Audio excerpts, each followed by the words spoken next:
바로 다음 주제인데요. 네, 조국 전 장관이 청탁 전화 받은 건 박형철, 백원우 반전 주장 나왔다. 이런 기사도 떴죠. 뉴시스 정윤아 기자의 보도인데요. 청와대 민정수석 시절 유재수 전 부산시 경제부시장 비감찰무마 혐의를 받는 조국 전 장관이 구속영장 심사에서 외부 청탁 전화 받은 건 본인이 아닌 박형철 전 반부패 비서관과 백원우 전 민정비서관이라고 주장한 걸로 알려졌습니다. 오히려 조국 전 장관은 그런 상황에서도 감찰을 이어갔다는 건데, 조 전 장관 측 변호인인 김칠준 변호사는 구속영장 심사 종료 후 기자들과 만나 조 전 장관은 누구로부터 청탁 전화를 받은 적이 없고 오히려 박형철, 백원우 전 비서관이 여기저기서 청탁성 전화들이 온다고 하는 걸 전해 들었다고 밝혔습니다. 박 전 비서관이 검찰에 조국 전 장관이 여기저기서 전화가 많이 온다고 하고 감찰 중단을 지시했다고 진술한 것으로 알려졌지만 사실이 아니라는 거죠. 그럼에도 불구하고 감찰은 계속됐는데 그 3차례 보고까지 받았고 마지막 4차 보고에 있어서 최종적인 결정을 했기 때문에 직권을 남용해서 감찰 중단시켰다는 건 사실이 아니라고 주장했습니다. 또 법률적으로도 특별감찰반은 수사기관이 아니죠. 민정수석의 고유 업무를 보좌하기 위한 보좌기관일 뿐입니다. 민정수석이 어떤 결정을 하는데 보좌기관이 내준 의견들 중 하나를 선택하는 거죠. 민정수석이 어떤 권한을 침해했다는 건지 의문이고 그 부분이 불분명하다는 게 변호인단 주장의 핵심이고 이건 당연한 주장입니다. 그리고 가장 쟁점이 됐던 게 바로 직권남용과 증거 폐기라는 내용인데요. 이 직권을 남용해서 감찰 중단했다는 것도 그리고 증거 파쇄 프레임이 있었는데 이것도 전부 아니라고 밝혔습니다. 그 유 전 부시장 감찰 자료는 통상적인 절차에 따라 1년이 훨씬 지난 다음 다른 자료들과 함께 폐기가 이루어진 거고 증거를 은닉한 게 아니라는 설명했습니다. 감찰 중단도 감찰이 종료된 후에 수사의뢰, 감사원, 소속기관 이첩 중 하나를 민정수석이 결정한 겁니다.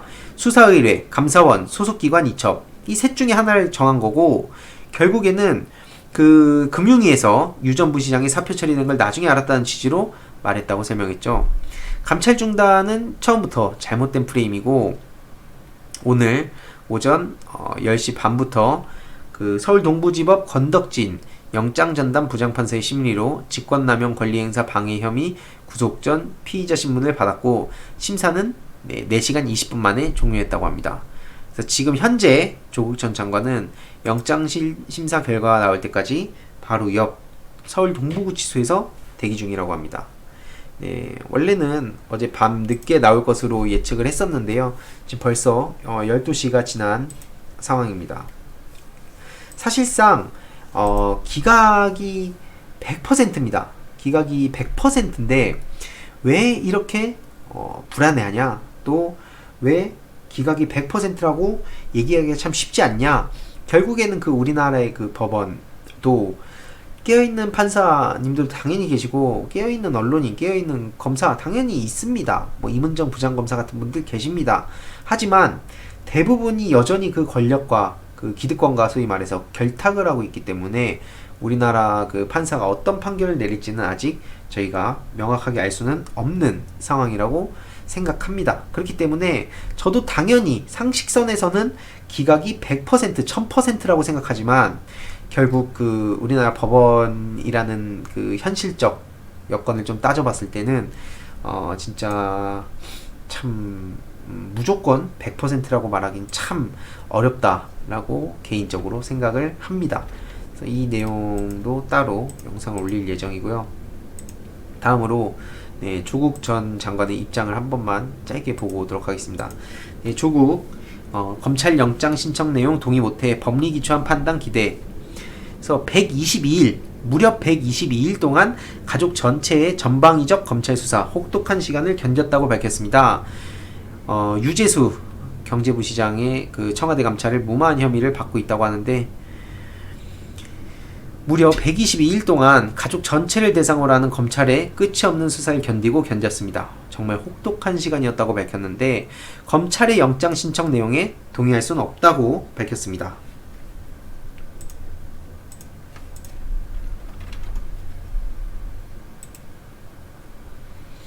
네, 그래서 그 철저히 법리에 기초한 판단이 있을 거라고 희망하면서 또 그렇게 믿는다고 했는데요. 이 영장실질심사는 10시 반부터 서울동부지법 105호 법정에서 권덕진 영장전담 부장판사 심리로 진행됐고, 검찰과 그 조국 전 장관 측의 의견을 듣고 기록을 검토한 뒤 원래는 밤늦게 구속 여부를 결정할 것으로 보인다고 했는데요. 날이 지났죠.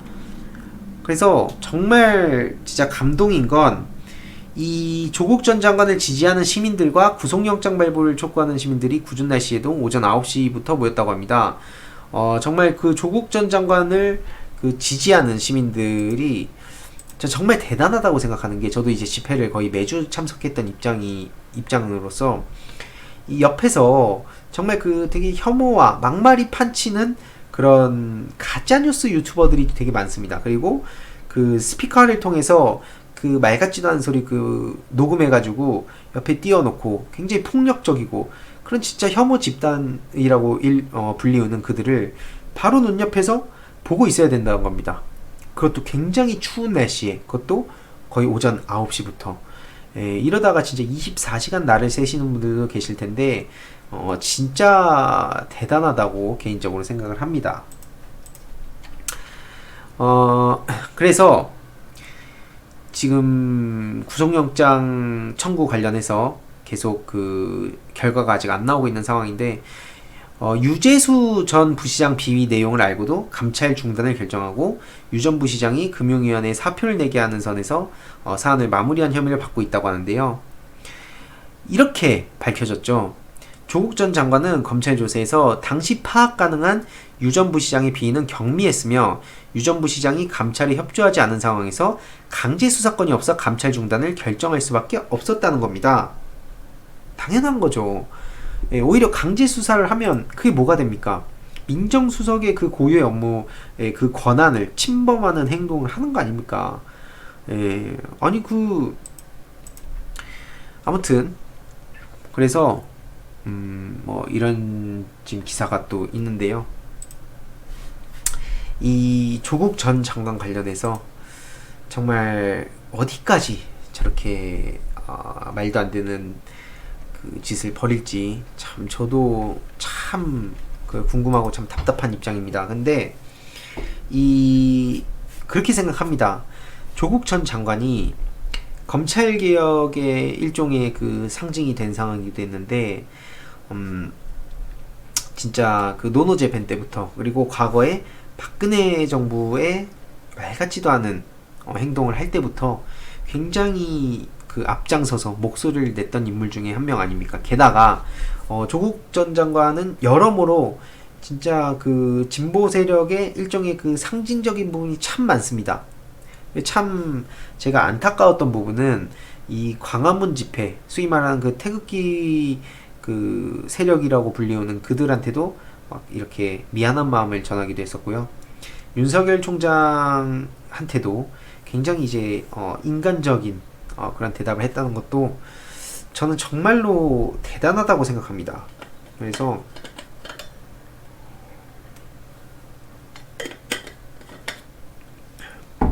제가 그 우병우와 조국 전 장관을 그 비교하는 사람들이 또 계신 것 같아서 제가 바로 이전에 영상을 한번 다룬 적이 있습니다. 그 영상을 다룬 적이 있는데 그거를 좀 보시면 좋을 것 같고요. 일단은 그 한 사건에 두 개의 서로 다른 공소장을 써서 두 개의 사건으로 만든 게 바로 검찰입니다.